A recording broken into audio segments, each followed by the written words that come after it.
Okay, so here we are to talk about week 11 of the NFL season. If you're wondering why I didn't do a video on week 10, don't worry about it. We're here now, though. That's all that really matters.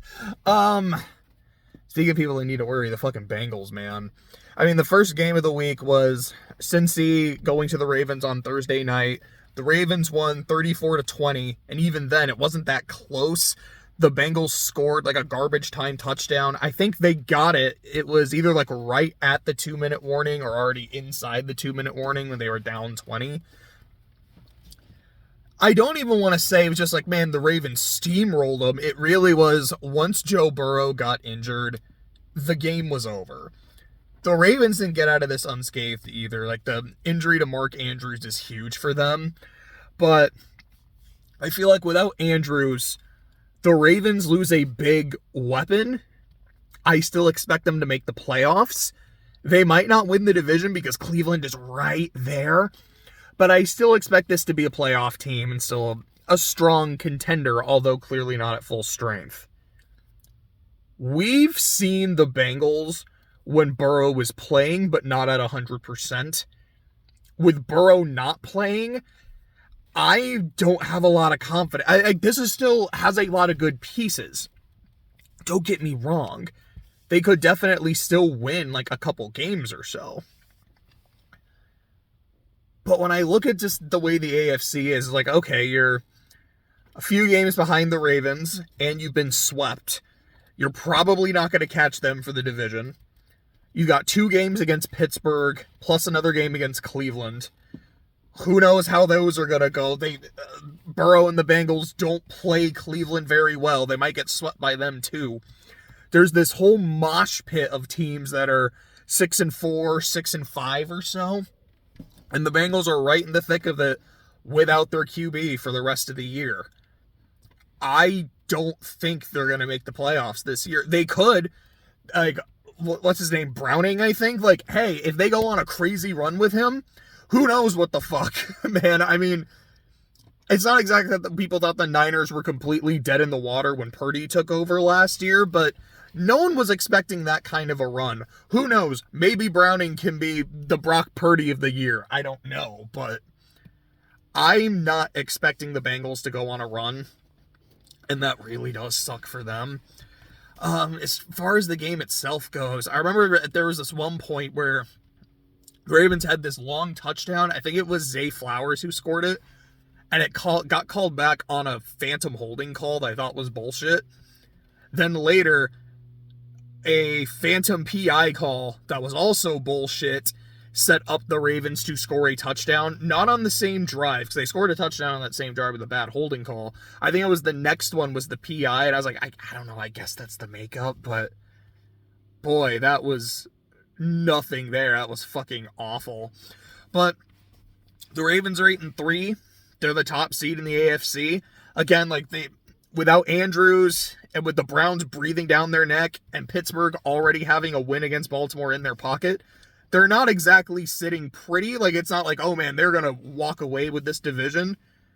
They're still in the lead, though. They 100% control their own destiny. So, really good, important win for the Ravens. And like I said, like, I would definitely be worried if I'm a Bengals fan.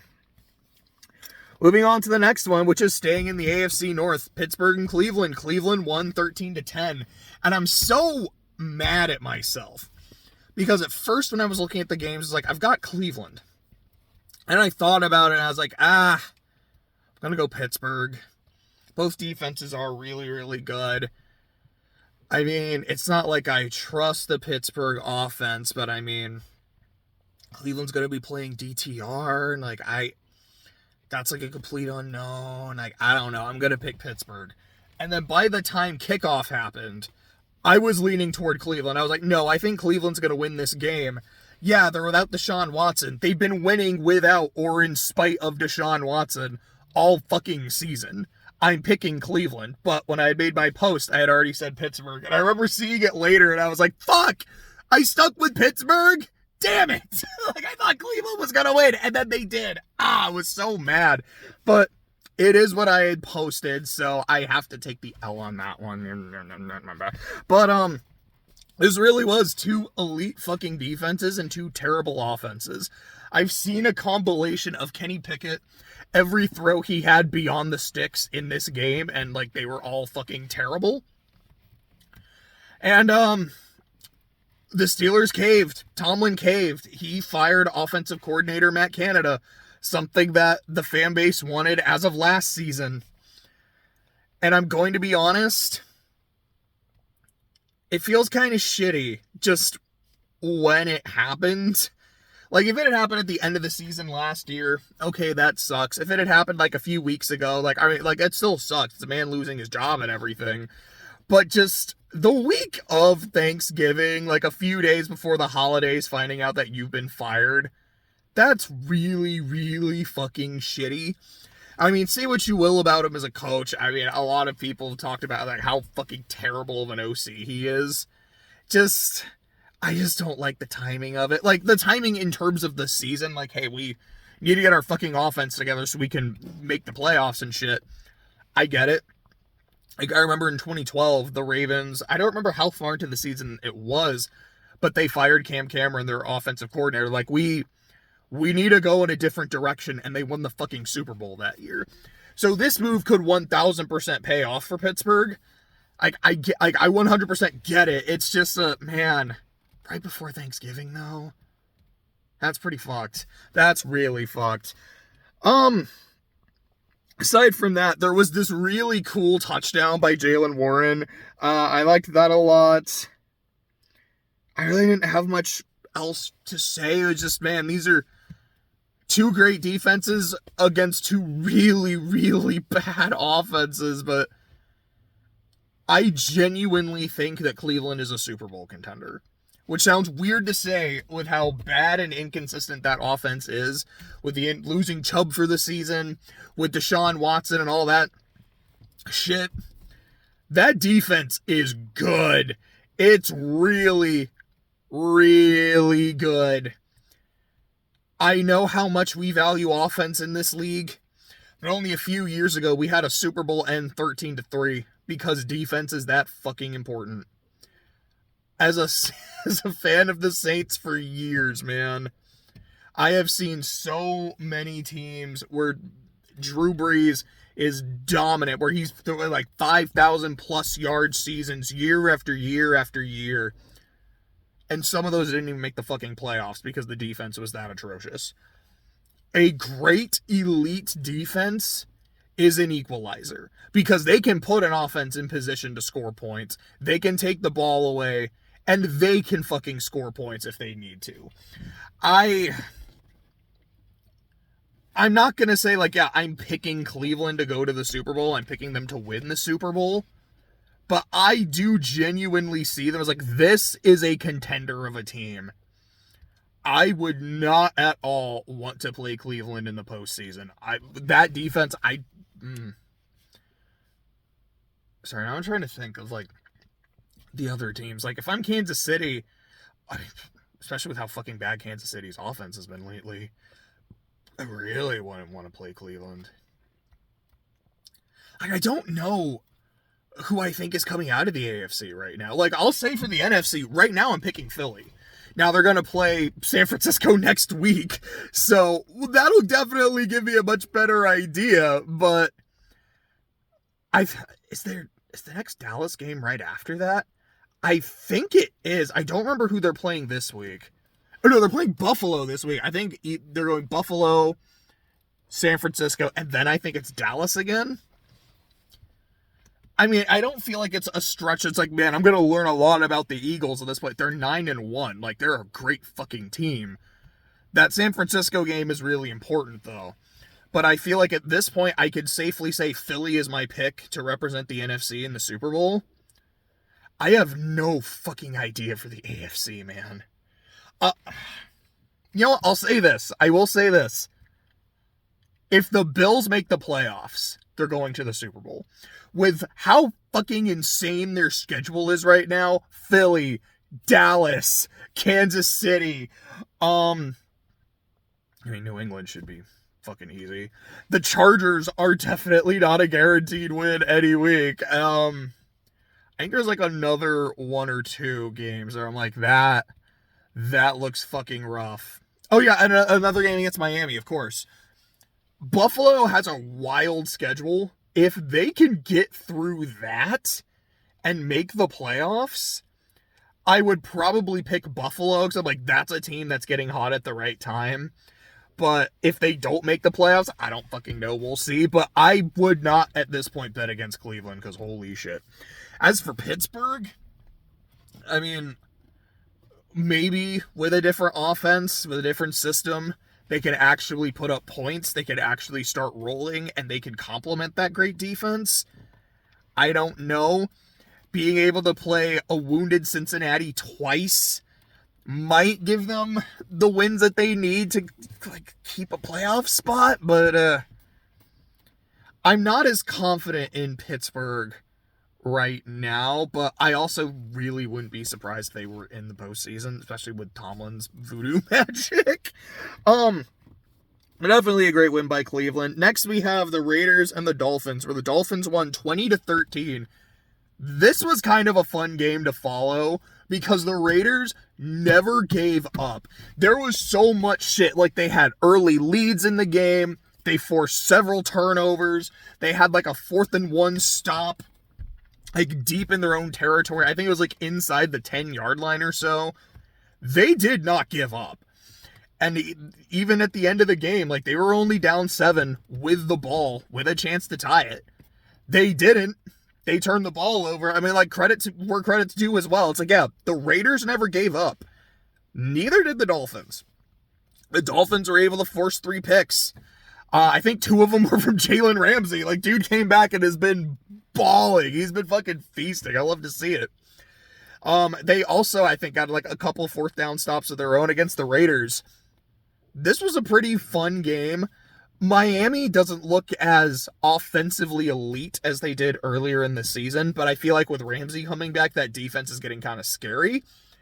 The Raiders, this was their first loss under Antonio Pierce, but the team just looks way better under Coach AP. They look way more unified. They seem like they enjoy playing football again. I don't really think the Raiders are going to the playoffs. I think still have 2 games against the Chiefs, which is, again, not the same Chiefs team that won the Super Bowl last year. Like, this team looks a lot more, because that's the thing. I'm like, the Chiefs look a lot more vulnerable on offense, but at the same time, boy, that Chiefs defense is really fucking good. Do I really think the Raiders are going to be able to take advantage of that? I mean, how well they've been playing, maybe, but I don't know. Again, like that 6-5, 5-6, whatever mosh pit in the AFC. There's a lot of teams there. Do I really think the Raiders are going to be one of the teams to come out of it? I don't think so. But if they can keep Antonio Pierce and keep a lot of this team, they might be able to build something like for next year. I mean, granted, every year is different. You're not necessarily going to keep the momentum from one season into another. But I could see this team next year possibly really getting its shit together. But I don't think it's gonna quite happen this year. I think that's about it for that one. The next game, the Bears at the Lions, where the Lions won 31-26. You had Jared Goff turn into Jared Goof, and then turn into Jared Good. Or if you really want to, Jared God. Because down 12 points, 4 minutes to go, they came back. He threw 3 interceptions, damn near almost threw a 4th. They had a fumble on a kickoff return. Justin Fields was balling. It looked like the Bears were balling on offense. They were balling on defense. And just kind of took their foot off the gas a bit. And the Lions fucking pounced. They ate some kneecaps. They were ready to go, man. The way the game ended, I do think is pretty neat. It was the Bears had a chance to go down and like tie the game or get the win. Fields fumbles, it goes into the end zone, and a Bears player ends up like kicking it out. So it's a safety. And then Aiden Hutchinson, who I think was the one that did force the safety, or excuse me, that forced the fumble, like picks up the ball and just fucking punts it into the stands, like in Ford Field. Like that was cool. That was neat. I liked that a lot. Excuse me, like I've said, I think Philly is going to the Super Bowl from the NFC, but y'all know I'm rooting for the Lions. Y'all know I keep saying, like, man, we might get a weird Lions Super Bowl, like a Lions Jets, a Lions Chargers, some cursed ass shit. It could dead ass be Lions Browns. Could you imagine that the two most, like, cursed ass franchises, the two 0-16 teams, the two teams, I mean, they're not the only teams to have an imperfect season, like, shout out to the fucking Creamsicle Bucks, you know, but the only two to go 0-16, they could meet in the Super Bowl. That is wild.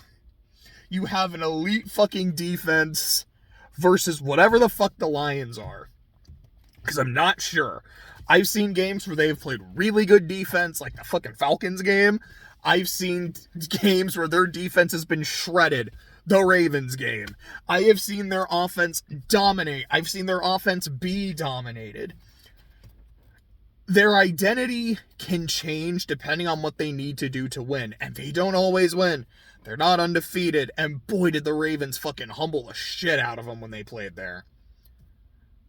But this team is good. This team feels like they're probably playoff bound. No one's clinched anything yet, so this shit can happen. But they look like they're going to the playoffs. They look like they are a team that can adapt. Let's say, I mean, if they get the 2 seed, they'll play the 7, which is probably like Minnesota, Green Bay, or Seattle. I imagine someone there. I know Green Bay is still a few games behind a playoff spot, but it wouldn't be the first time the Packers were 4-6 and then went on a fucking run. I feel like the Lions could probably beat any of those teams. I know they got beat by Seattle early in the year. I think they kind of got their asses kicked from what I remember, but no, they didn't get their asses kicked. That was the one that went into overtime. That's right, that went into overtime. That's my mistake. But I feel like this is the Lions team that feels like they can beat anybody. And they just might be able to beat anybody.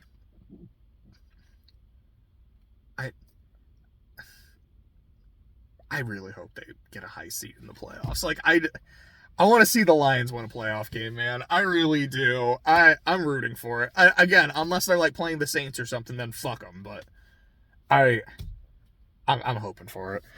Aside from that, Tennessee at Jacksonville. Jacksonville won 34-14. So remember a couple weeks ago, not a couple weeks ago, last week. Remember last week they got their asses blasted by the 49ers? They took that personally. They fucking exercised all of their rage, all their frustration. They looked at Tennessee and said, take this, my love, my anger, and all my sorrow, and just destroyed them. At one point, the score was 27-0. It was violent. It was vicious, and it just didn't stop. I don't have anything else to say. It was just thorough fucking domination, and boy, Tennessee looks fucking broken, man. That team is not good. Like I said, like there's a whole fucking mosh pit of teams that are like 4 and 5 shit is kind of more the NFC. It's like here's the good teams. Here's the teams that are probably making the playoffs, and then here's the teams with 4 wins, and then there's the NFC South. In the AFC, though, it's like 5-5, 6-4, 6-5 teams. Like, that's the mosh pit. Boy, Tennessee is not in that. Tennessee is just fucking done, dude. I'm really starting to wonder what happens with Vrabel. Because I do think he's a good coach. He's taken the Titans to an AFC championship the following year. They were the 1 seed. Last year, they had a huge collapse and missed the playoffs. There were a lot of injuries, though. You're like, it sucks, but I get it. This year, they've just been bad. Like, do they kind of go, ugh, that's 2 years without a playoff spot. I mean, even as the 1 seed, we didn't even win a playoff game. Do they let him go? Do they? I really don't know. There's a part of me that says, not yet. They give him a full year with Levis as the starter. There's another part of me that says maybe they try to really get an offensive guy to be the head coach. Maybe they try to swing for the fences and get Bieniemy if Bieniemy doesn't just take over in Washington. Because unless Washington goes on a crazy run, man, I don't think Rivera is staying. Bieniemy, I don't think Kellen Moore, maybe, but I'm not seeing it. I'm blanking on offensive coaches at the moment. I know there's a lot. It's the fucking NFL. There's a lot. They're not going to hire Pete Carmichael, I'll tell you that. But great fucking win by Jacksonville. Just keeping above water when it comes to the AFC South, because boy, Houston's right fucking there, man. We're not on them yet. Actually, you know what? They're the game after this, so I'm just going to go and skip ahead, talk about Arizona and Houston. Houston won 21-16. There was this really cool touchdown by Dalton Schultz who, like, caught the ball and, like, slid into the end zone. I think, like, then he was touched. Like, it was just really neat. I really dug it. The thing about this game is CJ Stroud, the rookie of the year, the potential MVP candidate, threw 3 picks. One was definitely not his fault. Like, it was tipped by his receiver and then intercepted. The other 2 picks, like, those are on Stroud. They also still won the fucking game.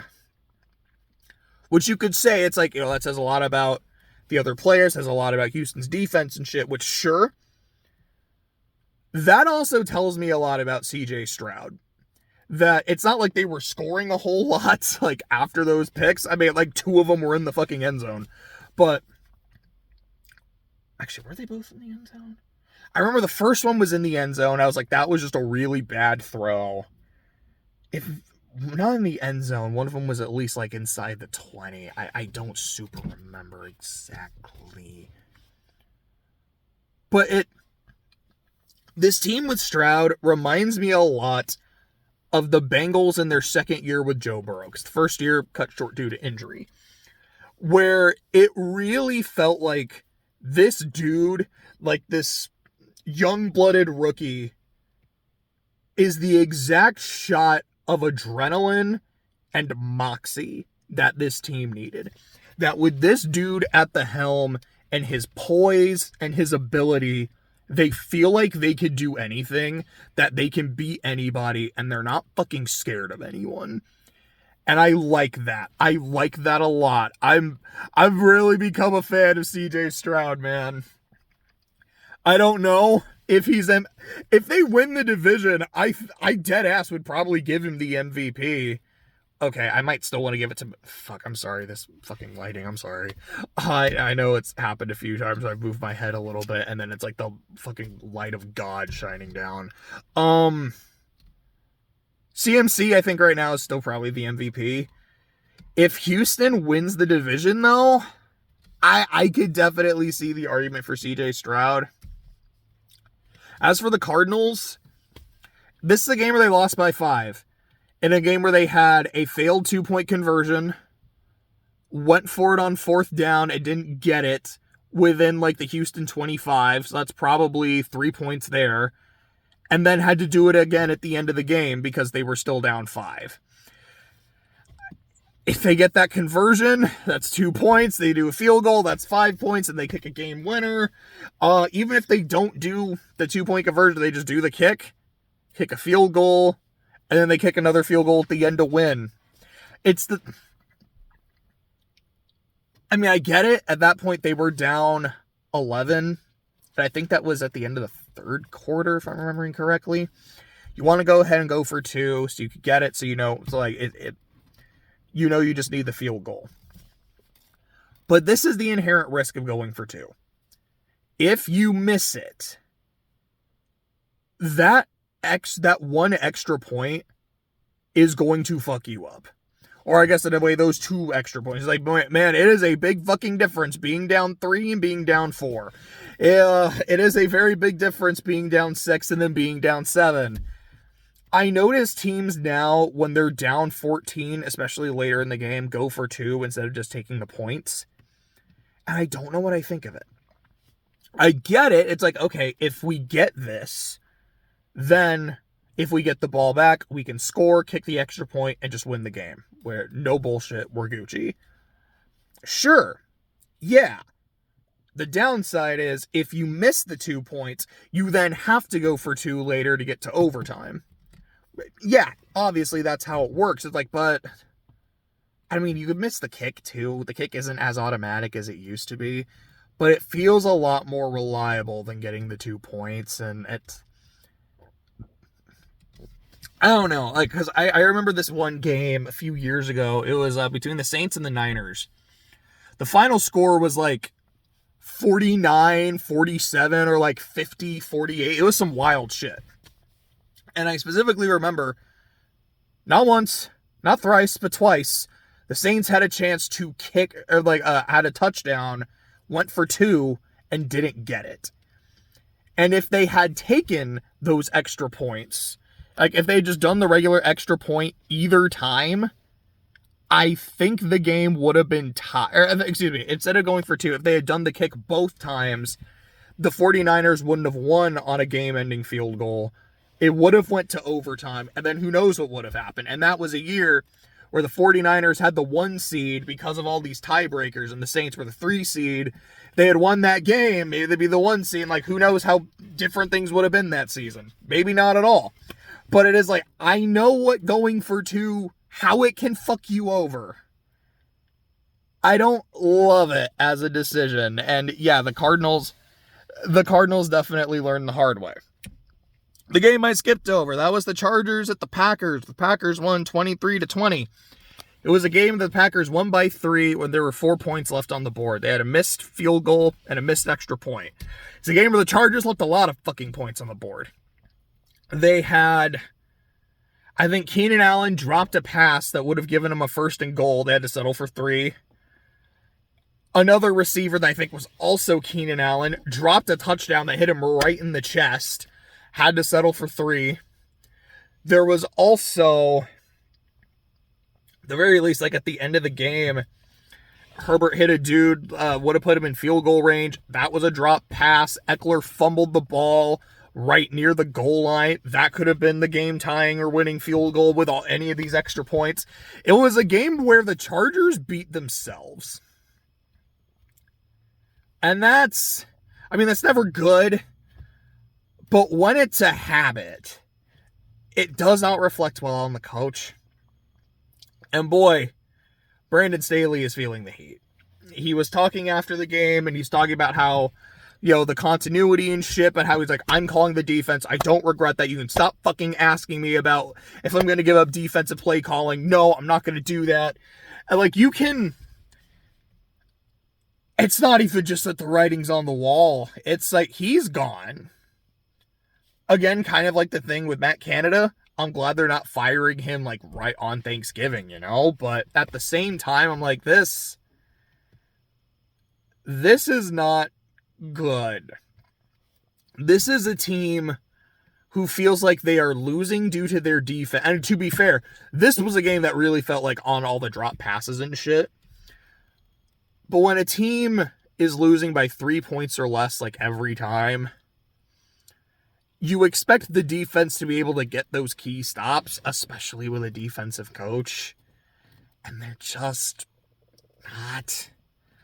And also just some of the calls he makes, like when to go for it on 4th down, are not good.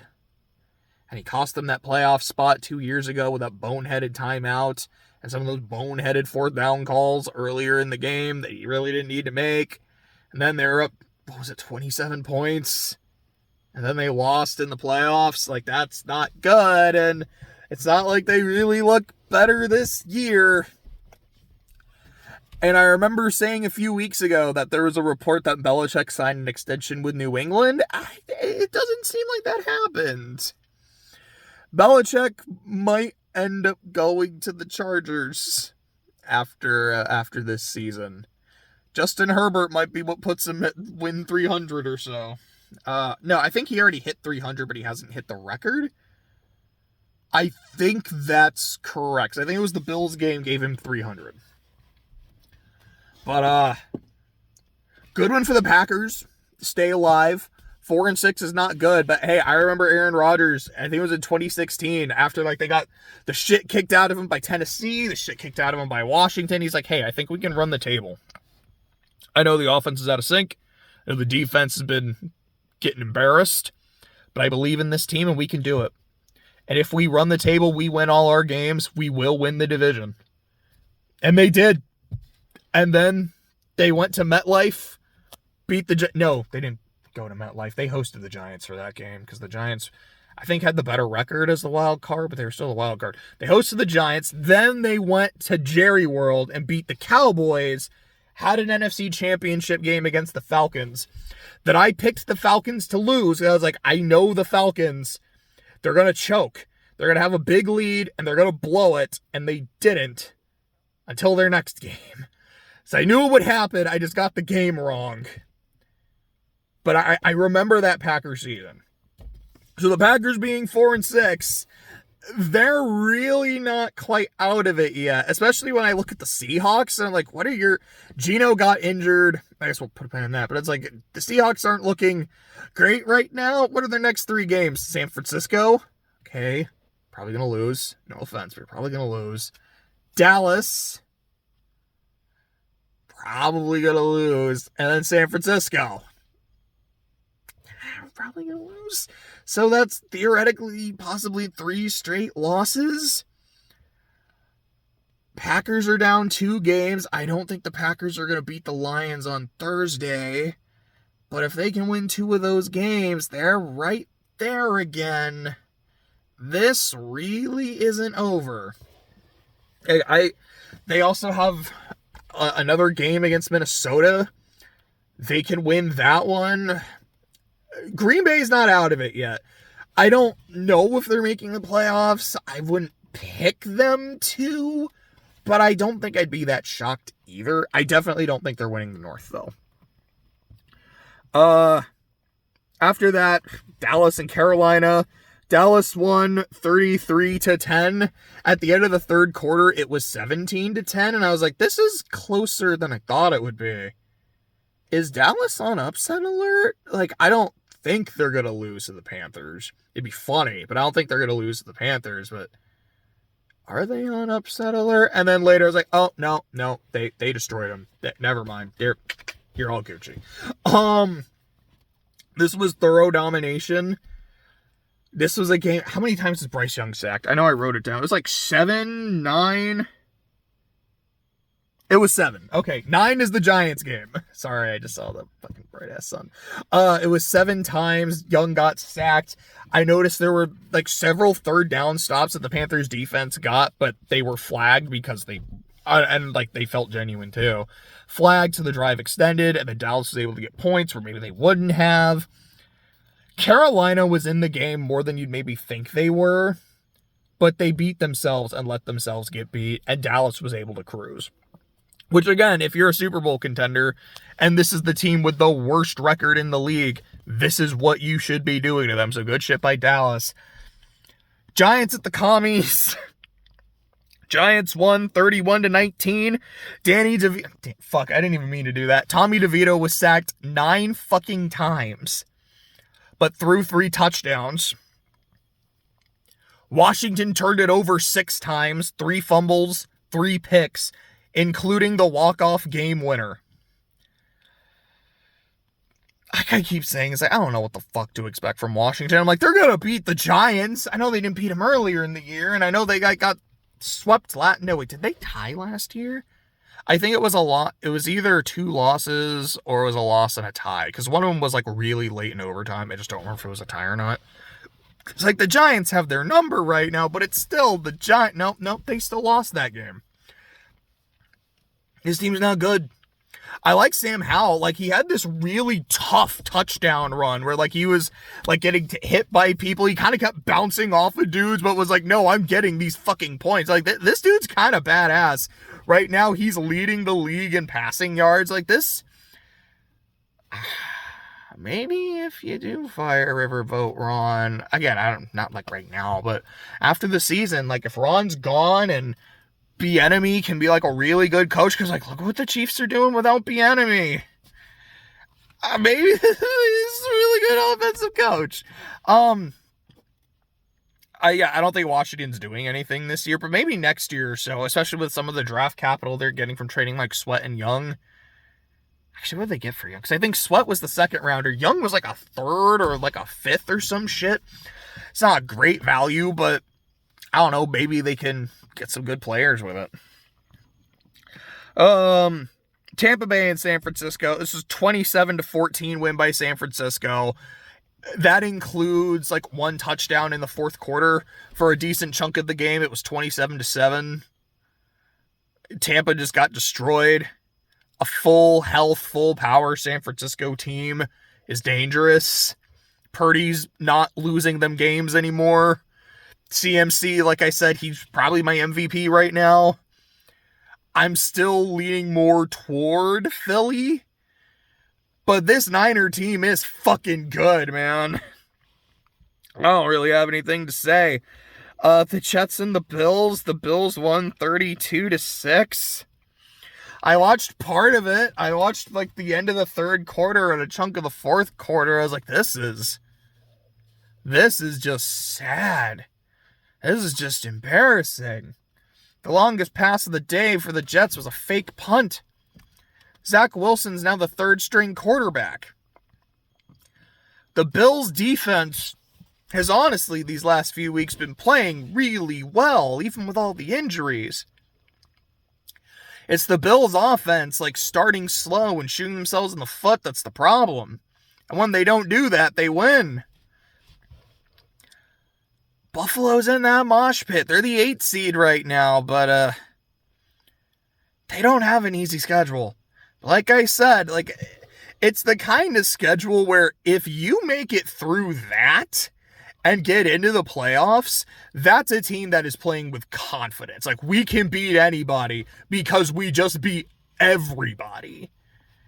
That's a team that I would be fucking terrified of in the playoffs. I really feel like Buffalo is either missing the playoffs or they're going to the Super Bowl. And it's like nothing in between. And that sounds kind of exciting. I really want to see the rest of their season. But I mean, good win by them to keep alive and, avenge that week 1 defeat. Unfortunately, the Seahawks couldn't do the same thing. They lost 17-16 to the Rams, where Geno got injured at the very end of the third quarter. Drew Lock came in, wasn't doing great, and they brought Geno in for the end of the game for the final drive. He put him in field goal range, but the kick was missed. And it was a 55-yarder. So again, it's one of those where I'm like, I'm not going to shit on the kicker for missing a kick that far. Like, I get it, you're supposed to and everything, but like, that's a big fucking kick, man. For the Rams, They came back down like 10 points. They were able to do what they had to. I remember that PI call on Nakua in the end zone. I was like, I didn't really see the contact. It looked like Nakua just kind of fell. I didn't like the call, and that really helped the Rams out. I don't know if I'm quite like, man, the Seahawks got screwed. I feel like they got screwed by the football gods with the Geno injury, but that just really sucks, man. Like, I like Geno. I don't want to see something like that happen to him. And that's why I'm like, I don't think they're beating the 49ers or the Cowboys. Like, if they don't have Geno, I think they're just kind of fucked, man. That just sucks. Minnesota and Denver. Denver won 21-20. They have a really tough defense, and they were able to score on turnovers. Granted, one of them shouldn't have happened because it should have been a penalty with Kareem Jackson leading with the helmet and causing a fumble on my Pastronaut. But Minnesota wasn't able to put them away. Minnesota was leading almost the entire game. Minnesota played great. This Denver team has gotten really tough. The defense gave up 70 points one week. They've been really, really good since. And they've won 4 straight. They've beaten one of the teams I just deadass don't remember who it was. I'm going to be honest about that. But they've beaten the Chiefs. They've beaten the Vikings. They've beaten the Bills. Now, the Bills aren't the best team this year. I get that. But they still beat a generally good Bills team. They beat a Vikings team that had won 5 straight. And they beat the fucking Chiefs. I've said it several times. I won't trust Denver until they've won multiple games in a row. They've kind of fucking done it now. And I'm like, shit. That defense is really good now. The offense isn't like playing lights out, but they're doing what needs to be done. They're not making a ton of mistakes either. They're the kind of team where you can't let them hang around. Because if you let them hang around, they are going to beat you. Minnesota found out. Kansas City never led, so it's not even like the Chiefs kind of fucked around. They never really got started, which granted, like they had Mahomes had the fucking flu, but good win by Denver, man. Do I think they're making the playoffs? No. But maybe.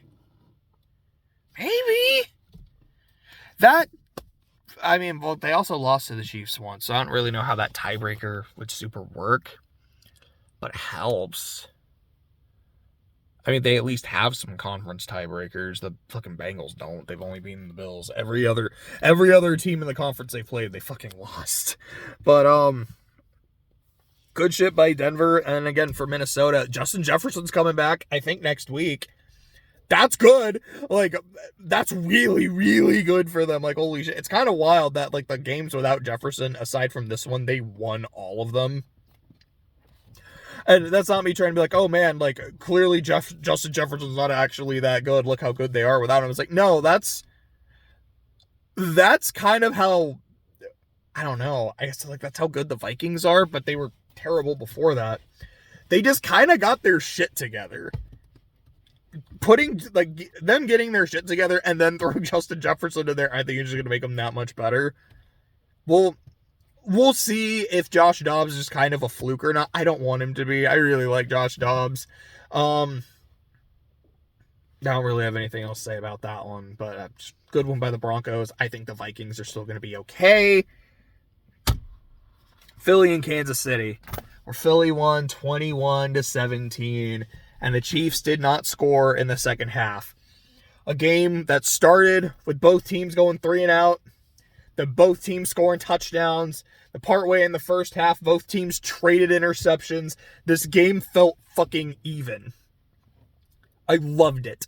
I was so excited for it, and I loved every second of it. You had these defenses playing out of their minds, and then you had moments where the offenses were really clicking. The running games felt like they were getting a lot done. Fucking Pacheco was playing well. Swift was playing well. Devontae Smith was playing out of his mind. He had so many fucking huge catches, man. This game, I remember... This is not the first time I've seen a Super Bowl rematch, because, it's never truly the same team the next time. So it's not ever really a rematch. I've seen the Broncos and the Seahawks play the year after their Super Bowl. And that was a fun game, and I remember it went into overtime. It was like, okay, the Broncos can match up to the Seahawks now. If they meet again, things might go differently. Maybe they won't, but this is a team that has a chance. Like, it kind of had that feel of a big rematch. You had the Broncos and the Panthers after their Super Bowl, after Peyton retired. So it didn't really have the same feel to it. The Patriots and the Falcons after 28-3, in which the Patriots just dominated. Like, it should have felt like this big monumental game, but it just didn't. This one did. This, just the vibe I got while watching the game and, like, the intensity. Like, of course, every team, like, the players want to win. You want to win every fucking game on your schedule. But this one in particular, like, it felt like a division game. Like, a game that really fucking matters. It kind of had that playoff intensity to it. And I loved that. Like I said, I don't know who's coming out of the AFC this year. But would I really bet against the Chiefs? Even with all the drop passes? I can't. I won't be surprised if they meet again in February. I'd love that. Again, I'm a Saints fan. If the Saints get their shit together and actually make the playoffs, I hope it's them. If they play the Eagles in, like, the divisional round of the NFC Championship, I hope we beat them. I hope we beat them by 50. But doubt it.